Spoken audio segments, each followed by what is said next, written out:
जग में सबसे सुंदर बालक गोविंद दामोदर माधवेती।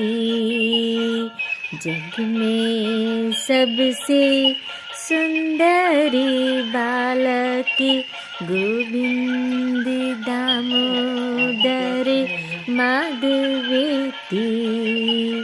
खेले सबके संग बनकर हम जोली, सजाएं जीवन को जैसे रंगोली।